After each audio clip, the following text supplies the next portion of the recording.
बेसुमार अथाह अगंत अतुल ज्यों बुलावो त्यों नानक दास बोलै। वालिए कुल आलम सरवरे कायनात दो जहान ते वाली हजूरे अनवर नूरे चिराग भगत वशल कृपा निधान कोट ब्रह्मंडा ते मालक दसां ही पातशाहियां की आत्मक जोत जुगो जुग अटल धन धन साहिब श्री गुरु ग्रंथ साहिब जी महाराज जी की पावन पवित्र निੱਘੀ गोद के विच जुड़ बैठे बड़ भागी सत्संग की जनों। सतगुरु जी की अपार कृपा सदका गुरु साहब जी के पावन पवित्र चरण कमलों के विच जुड़ बैठ के संध्या वेले के दीवाना के विच गुरु साहब जी की पावन पवित्र बाणी का पाठ गुरमुख प्यारिया पासों गुरबाणी का रस पिना कीर्तन ते सतगुरु सच्चे पातशाह जी की अमृतमय बाणी की विचार सरवण करन का सुभागा समा बख्शिश होया है। दौड़ते भजते मन नूं गुरु साहब जी के चरणों के विच जोड़दियां होइयां असीसां दास की झोली दे विच पाओ ताकि तुहाडीआं असीसां सदका इलाही बाणी की विचार तुछ बुद्धि के द्वारा की जा सके। फतेह के रूप के विच सारी असीसां दिओ। आखो जी वाहिगुरू जी का खालसा वाहिगुरू जी की फतेह। बाबा फरीद जी के अमृतमय वचन धन गुरु ग्रंथ साहिब जी के विच दर्ज ने। बाबा फरीद जी ने अमृतमय वचनों के द्वारा एक गल समझाई है। जोबन जानते ना डरा जिस प्रीत ना जाए। फरीदा कितनी जोबन प्रीत बिन सुख गए घुमड़ाए। बाबा फरीद जी ने अमृतमय वचनों के द्वारा गल की कहन लगे भी भलिया संसार के विच देख जे जवानी चली जाए तो मैनू किसी तरह का कोई डर नहीं है। और जो स्वाभाविक तौर पर एक गल ध्यान के रखनी बाबा फरीद जी ने जो जिक्र किया जोबन जानते ना डरा। जोबन का अर्थ होता जवानी। मनुख जिंदगी के अंदर दो चीजों को बहुत प्यार करता है। एक तो मनुख जिंदगी के अंदर प्यार करता धन नूं दौलत नूं। इन्ना प्यार मनुख अपने धियां पुत्रां नूं नहीं करता। मनुख जिंदगी के अंदर घर वाली नूं नहीं करता। किसी होर चीज नूं प्यार नहीं करता। सब तो वध प्यार करता संसार के विच अपनी धन दौलत और चेते रखियो चाहता भी धन दौलत हर वेले इसके दिल के नाल लग के रहे। इस करके तुसी मनुख की जिंदगी की फितरत वेख लो।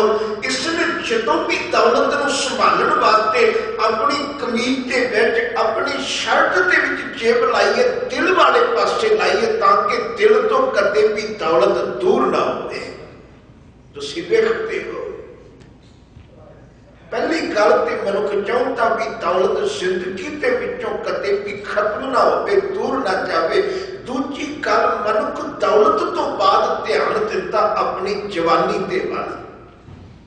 ये चाहता भी मेरी जवानी हमेशा के वास्ते कायम रहे, जिंदगी के विचों जवानी कदे भी ना जाए। उसनू संभाल संभाल के संसार के विच पैर रखता है। बाबा फरीद जी ने कमाल की गल की। बाबा फरीद जी कह लगे, जोबन जानते ना डरा। कहते भी भलिया मैं संसार के विच कदे भी इस गल की परवाह नहीं करांगा, जे किते मेरे तन के विचों जवानी जाती है ते चली जाए, पर वो कादे वास्ते चली जाए, जिस प्रीत ना जाए। बाबा फरीद जी कह लगे भी भलिया जे मेरी जवानी जाया, मेरी रब जी के नाल प्रीत कायम रहती, फिर मैनू किसी तरह का कोई डर नहीं है। क्योंकि बाबा फरीद जी कहते ने भलिया असलियत दे विच पता संसार दे विच की होया। प्रीता किती चोपन प्रीत बिन सुख कै कुमलाए। पता नहीं किन्नियां जवानियां संसार दे विच ऐसियां देखियां ने, जेड़ियां जवानियां संसार दे विच रब दी प्रीत तो आखर नूं खाली संसार दे विचों खत्म हो गईयां। गुरु साहब जी ने जुगती समझाई, ढंग समझाया। क्योंकि बाबा फरीद जी कहते भी भलिया भी जिंदगी के अंदर जे प्रीत कायम नहीं हुई, ते चेते रखी प्रीत तो बिना रब तक नहीं पहुंच सकता, प्रभु परमेश्वर जी के नाल मिलाप नहीं हो सकता। रब जी के नाल मिलाप क्यों नहीं हो सकता? और गुरु साहब जी ते असी वचन भी पढ़ते हैं, गुरु साहब जी के दर ते विचारते भी हैं, और गुरु ग्रंथ साहब जी की बाणी पढ़ के देखो, इस दे विच प्रीत दा थां थां ते जिक्र कीता। दुनिया के धार्मिक ग्रंथ लैके वेख लो, उन्हां दे विच प्रीत दा जिक्र कीता। आखिर इहो जी गल की है, प्रीत दा जिक्र धार्मिक ग्रंथ भी करते ने, दुनिया के विच होर भी पुस्तकां प्रीत दा जिक्र करदियां ने। उसदा इको एक कारण है भी ऐ बंदे संसार दे विच तेरे तन नूं चलण दे वास्ते रस्ता चाहिदा है। मनुख ने शरीरक तौर ते यात्रा करनी होवे ते इसनूं तन नूं चलण दे वास्ते दुनिया दे विच रस्ता चाहिदा। और तन की यात्रा के वास्ते मनुख ने संसार के तरह तरह के रस्ते तैयार किए हैं। धरती ते सड़कां बनाईयां, पुरातन समय के कच्चे रस्तियां ते चलता सी, पग डंडियां ते चल के सफर कर लेता सी। इसने धरती ते यात्रा करने के वास्ते धरती ते सड़क के आदत ते जो अपने राह तैयार कर ले, उन्होंने तन चल के एक थां ते दूजी थां ते पहुंच जाता है। होर भी इसने उपराला किया, पानी के विचों की पार लंघण के वास्ते इसने पत्तन तैयार कर लिया। पत्तन कहते ने उस राह जिथे नदी के विचों की पैदल बंदा लंघ सकता, जिथे बेड़ी आदत की कोई लोड़ नहीं पैंदी। हुण इसने पानी के विचों भी पार लंघण के वास्ते रस्ता लभ लिया। दूजा, इसने केवल धरती ते पानी के विच नहीं, अज के युग के विच देखो आकाश के विच भी इसने राह तैयार किए हुए हैं, जिन्हां दे उत्ते बंदा सफर करता है। हुण तन के सफर के वास्ते संसार के विच रस्ता चाहिदा है। रस्ते ते चल के तन एक थां ते दूजी थां ते पहुंचेगा। जिवें तन की यात्रा के वास्ते जिंदगी के विच रस्ते की लोड़ है, उसी तरह अध्यात्मिक जिंदगी के अंदर आत्मा के सफर के वास्ते भी रस्ता चाहिए है। आत्मा के सफर के वास्ते रस्ता केड़ा?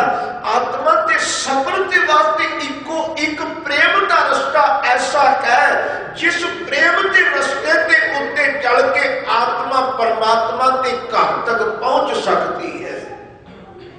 धार्मिक ग्रंथ पढ़ के वेख लो, इन्हां दे विच इहो ते जिक्र कीता भी तेरी जिंदगी के अंदर प्रीत इहो जी आत्मा के वास्ते रस्ता है कि जिस दे उत्ते आत्मा चल के परमात्मा के घर तक पहुंचेगी। धन गुरु गोबिंद सिंह साहिब सच्चे पातशाह जी ने ताइयों ये वचन किया भी साच कहो सुन लेखो सबै, जिन प्रेम कियो तिन ही प्रभु पायो। कोई उन्होंने रब नूं पा लिया, जिन्होंने संसार के विच प्रेम का मार्ग अख्तियार किया, प्रेम के रस्ते ते चल पे ने। गुरु साहब जी ने ताइयों के जुगती समझाई, कदम कह लगे भी पहला तू विचार के वेख लै, जिंदगी के अंदर जे प्रीत हले कायम नहीं हुई, फिर ये गल चेते रखी हले तेरे को आत्मा ते चलण के वास्ते रस्ता कोई नहीं है। आत्मा के सफर के वास्ते तेरे को प्रेम का रस्ता चाहिए। ते ये भी मैं बेनती करा भी जिन्हां की जिंदगी के अंदर प्रीत कायम हो गई, जिन्हां के अंदर प्रेम जागया, जिन्हां के अंदर प्रभु परमेश्वर की दा प्रेम पैदा हो गया, वो प्रेम के रस्ते वाले हुण की संसार के विच जीवन जिउंदे ने, कदे विचार के वेख लो। प्रीत जदों भी अंदर पैदा होगी, प्रीत हमेशा नेड़ता चाहती है।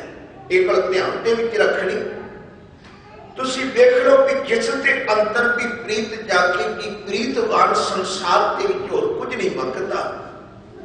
प्रीतवान जदों भी किते संसार के विच विचरेगा, इको ही गल लैके चलेगा।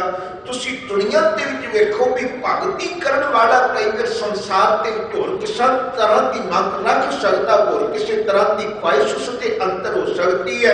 जिवें भगती करन वाला बाकी ते कुछ नहीं मंगता, पर एक भावना ते होती भी भगती करके मुक्त हो जाना। नाम जपण वाला दुनियावी पदार्थों की कई बार तांग रखता है, पर जिहड़ा प्रीतवान है ये ना ते भगती चाहता संसार के विच, ना होर कुछ मंगता। इस संसार के मुआग करना भी भगती करते हैं, मुक्ति भी नहीं चाहता संसार के विच। रब जी के चरणों के विच जुड़ के इको ही भावना रखदा, वो भावना की भी राज ना जागो मुक्त ना जागो मन प्रीत चरण कमलारे। प्रीतवान जदों भी रस्ते पे चलेगा, वो इको ही भावना रख के चलेगा भी मालिका मेरे अंदर किसी तरह की कोई भावना नहीं है, तेरे घर के विचों इको दात मंगता भी तेरे घर के विचों बस तेरे चरणों की प्रीत कायम रह जाए।